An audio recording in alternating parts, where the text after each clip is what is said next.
ایک پروپیگنڈے کی ویو ہے، اور یہ پروپیگنڈے کی ویو کسی ایک آدھے انڈیویجول کو وہ چیز بری لگی ہو تو وہ اپنے طور پہ ایک ٹویٹ کر دے گا، لیکن جب ایک بائی اینڈ لارج ان کے سپورٹروں ٹاؤٹوں کی طرف سے یہ ٹویٹ شروع ہو جائیں تو یہ پھر پالیسی ہوتی ہے، ان کو ہڈی پھینکی جاتا ہے اور کہا جاتا ہے کہ پیڈو، اور یہ پھر پڑھ دیتے ہیں، ٹھیک ہے۔ تو وہ ٹاؤٹوں کا پروپیگنڈا اب شروع ہو چکا ہے چیف جسٹس یحییٰ آفریدی کے خلاف، اور دیکھتے ہیں وہ جسے کہتے ہیں اس کا دباؤ لیتے ہیں کہ نہیں۔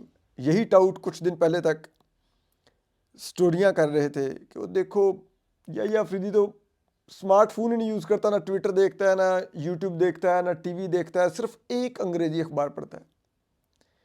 اب یہی ٹاؤٹ رونے لگے ہیں، تو بہت ہی صورتحال دلچسپ ہے، اور یہ ایک منظم مہم ہے، اس کے پیچھے اسٹیبلشمنٹ بھی ہے اور حکمران جماعتیں بھی ہیں، یہ انہی کے ٹاؤٹ ہیں، کیونکہ اگر یہ ان کے ٹاؤٹ نہ ہوں تو کبھی کسی کو پی ٹی وی میں نوکری مل جاتی ہے، کبھی کسی کو ایک جو وفاقی وزیر ہے جو پراپرٹی بلڈر ہے اس کے چینل پہ نوکری مل جاتی ہے، کسی کو ایک اور چینل پر 7 بجے کے پروگرام میں بٹھا دیا جاتا ہے۔ وی نو ایوری باڈی کہ ان کی اوقات کیا، ان کو ذرا سی آپ ہڈی دکھائیں تو سمجھیں سب کچھ پیچھے چھوڑ دیں گے۔ تو اب وہ ٹاؤٹ رو رہے ہیں۔ اب اسی تمام ڈیولپمنٹس میں جو منگل کو یعنی کہ 5 نومبر کو اب جوڈیشل کمیشن آف پاکستان کا اجلاس بھی بلا لیا گیا ہے، اور جوڈیشل کمیشن آف پاکستان کے ممبران کا نوٹیفیکیشن کر دیا گیا ہے۔ یہ ویسے تو 13 رکنہ جوڈیشل کمیشن آف پاکستان تھا، لیکن اب 12 کا رکنی کا نوٹیفیکیشن کیا گیا ہے۔ اس کی سربراہی چیف جسٹس یحییٰ آفریدی کریں گے، ان کے ساتھ جسٹس منصور علی شاہ جو سینئر پیونل جج ہیں وہ ہوں گے، اور ان کو بطور سینئر پیونل جج ہی مینشن کیا گیا ہے۔ جسٹس منیب اختر ہوں گے، جسٹس امین الدین خان ہوں گے، فاروق نائک صاحب ہوں گے، ٹھیک ہے۔ اب اندازہ کیجئے فاروق نائک صاحب بطور سینیٹر بھی ہوں گے، اور وہ پاکستان بار کونسل کے چیئرمین بھی ہیں، وائس چیئرمین بھی ہیں وہ، ٹھیک ہے۔ اب سوچئے پھر ساتھ اب جو پاکستان بار کونسل کے اختر حسین صاحب ہیں جو اس میں نمائندے، تو پھر اختر حسین صاحب کو بھی پھر پیپلز پارٹی کا آپ پھر نمائندہ مان لیں، یا فاروق نائک صاحب کو کیا آپ نے کرنا، حکومت کے پاس 2 ووٹ پاکستان بار کونسل کے ہیں اس کے اندر، ٹھیک ہے۔ اور فاروق نائک صاحب کو بھی آپ دیکھیے کہ ان کو کوئی احساس نہیں کہ کوئی کنفلکٹ آف انٹرسٹ ہو، کہ وہ وائس چیئرمین ہے پاکستان بار کونسل کے، اور دوسری طرف سے پیپلز پارٹی کے سینیٹر بھی ہیں، دونوں شکلوں میں وہ اس کمیشن میں بیٹھنے جا رہے ہیں، اور ساتھ وہ اپنا ہی ایک اور پاکستان بار کونسل کے نمائندے کے طور پہ اختر حسین صاحب کو بٹھا کے بیٹھے ہوئے ہیں۔ 2 3 ہیٹ آپ نے پہنے ہوئے ہیں، اور پھر آپ کہیں کہ ہمارا تو کوئی کانفلکٹ آف انٹرسٹ نہیں ہے، کوئی کمیشن کے اندر رول نہیں ہے، حکومت نے جیسے کہتے ہیں نا کوٹ پیکنگ کی طرح judicial commission of Pakistan packing نہیں کی ہوئی، ٹھیک ہے، کہ بھرتی کیے ہیں، ڈھیر لگا دیے ہیں۔ اسی طرح شیخ آفتاب احمد صاحب ہیں، یہ ممبر قومی اسمبلی ہیں۔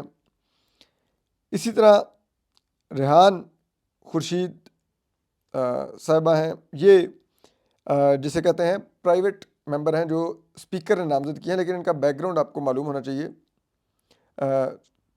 جو کیا نام ہے ان کا، ہاں سوری میں تھوڑا نام ان کا غلط پڑ گیا، روشن خورشید صاحبہ، ٹھیک ہے۔ تو روشن خورشید صاحبہ بطور خاتون ممبر اسپیکر نے نامزد کی ہیں۔ یہ اس سے پہلے 1999 سے 2002 تک میاں نواز شریف صاحب کے دور میں بلوچستان میں بطور وزیر رہی ہیں۔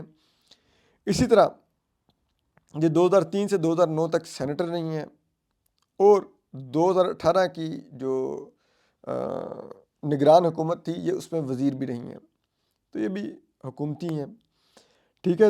دوسری طرف اعظم نذیر تارڑ صاحب بطور لا منسٹر ہوں گے اس میں، ٹھیک ہے۔ منصور عثمان وان صاحب بطور جسے کہتے ہیں اٹارنی جنرل آف پاکستان ہوں گے۔ اب بندہ پوچھے جب اعظم نذیر تارڑ بھی رکنے پارلیمنٹ ہیں تو پارلیمنٹ کی نمائندگی ہے نا اس میں، ان کی صورت میں کیبنٹ کی بھی نمائندگی ہے نا اس میں، تو کیا ضرورت تھی آپ کو 4 پارلیمنٹیرین اور ایک پرائیویٹ ممبر ڈالنے کی اس میں، جب آلریڈی پارلیمان کی نمائندگی لا منسٹر کی صورت میں ہوتی ہے اس جوڈیشل کمیشن آف پاکستان میں۔ لیکن بس کیونکہ ججز کو انڈرمائن کرنا تھا، ججز کو آؤٹ نمبر کرنا تھا، پارلیمنٹ کی مداخلت بڑھانی تھی، جوڈیشل کمیشن آف پاکستان کو، سپریم کورٹ آف پاکستان کو حکمران جماعتوں کا ایک پراکسی بنانا تھا، ایک نچلے درجے کا ادارہ بنانا تھا جس کے اوپر بالادست یہ ہیں بیٹھے ہوئے، ان کا کنٹرول ہے اور یہ چلا رہے ہیں. تو پھر اس کے لیے پھر آپ نے بھرتی کر دی جتنے مرضی بڑھانے تھے. پھر منصور عثمان عوان صاحب اٹارنی جنرل پاکستان ہے، اب یہ بھی وفاق کے نمائندے ہیں. ٹھیک ہے، اب ان کے ہوتے ہوئے بھی لائک آپ کو پھر بھی پرائیویٹ اپنے وہ جیسے کہتے ہیں وہ قومی اسمبلی کا ریکنگ ڈالنے تھے. بہر اختر حسین صاحب ہیں supreme court bar Pakistan bar council کے نمائندے کی حیثیت سے. ٹھیک ہے، حالانکہ ان کے ہی وائس چیئرمین اب فاروق نائک بھی اس میں آ چکے ہیں. تو پھر سید شبلی فراز صاحب ہیں، سینیٹر ہیں، یہ پی ٹی آئی کی نمائندگی کر رہے ہیں. عمر ایوب صاحب ہیں، یہ قومی اسمبلی کے رکن ہیں، یہ بھی پی ٹی آئی کی نمائندگی کر رہے ہیں. اور اب اس نے جو ایجنڈا رکھا گیا ہے 5 نومبر کے اجلاس کے لیے، ٹھیک ہے، وہ 2 بجے یہ اجلاس ہوگا منگل کے روز. اس میں یہ کہا گیا کہ ایک تو جو اب نئے جوڈیشل کمیشن آف پاکستان کا جو سیکریٹریٹ ہوگا وہ کہاں پر ہوگا وہ طے کیا جائے گا. اسی طرح جو آئینی بینچز ہیں، ٹھیک ہے، ان کی جسے کہتے ہیں تشکیل کی جائے گی اور اس کے لیے ججز نامزد کیے جائیں گے، کون سے ججز ان آئینی بینچز کا حصہ ہوں گے.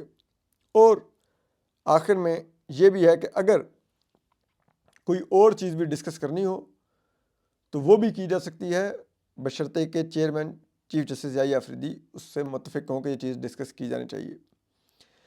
تو یہ سب بہت ہی دلچسپ ہے. اب دیکھتے ہیں کہ اس دن کیا ہوتا ہے. کیا حکومت جسٹس امین الدین خان کو، جو اب اس وقت ان کی آنکھوں کا تارا ہیں اور جو اسٹیبلشمنٹ بھی جن سے بہت محبت کرتی ہے، ان کو آئینی بینچز میں شامل کروا پاتی ہے، ان کو آئینی بینچ کا سربراہ بنوا پاتی ہے؟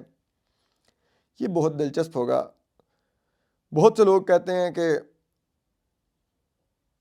کچھ ذرائع کہ لائک نہیں، جسٹس امین الدین خان اپنے سپریم کورٹ کے ججز کو نہیں چھوڑ سکتے، وہ ان کے ساتھ کھڑے ہوں گے.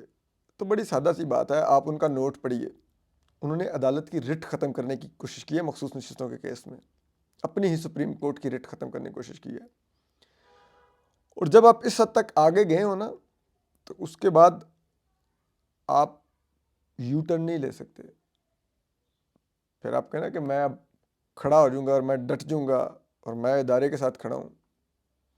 پھر اگر آپ ایسی پوزیشن لینے کی کوشش کریں نا اتنا آگے جانے کے بعد، تو پھر آپ کا حال جسٹس اعجاز الاحسن والا کرتے ہیں وہ، تو وہ جسٹس امین الدین خان کو بھی پتہ ہے، تو وہ اتنے بھولے نہیں ہیں.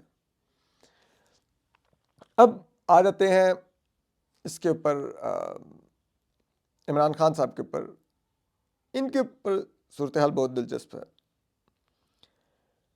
اب یہ خبریں آ رہی ہیں کہ عمران خان صاحب کو ذرائع بتا رہے ہیں کہ ان کے سامنے آپشن ٹیبل پہ رکھ دیے گئے ہیں کہ یا تو ڈیل کر لیں یا پھر فیض حمید کا تمام ہم نے ایویڈنس تیار کر کے ٹرائل اب شروع کرنا ہے فارملی. تو اگر آپ نے نہیں ڈیل کرنی تو پھر آپ کا اور فیض حمید کا اکٹھا ٹرائل شروع ہوگا ملٹری کورٹ میں.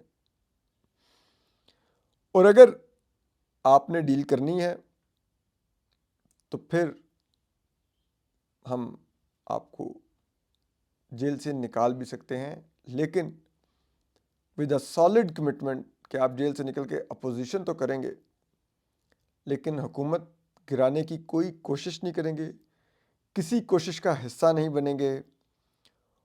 اور اگر فوج کے ادارے میں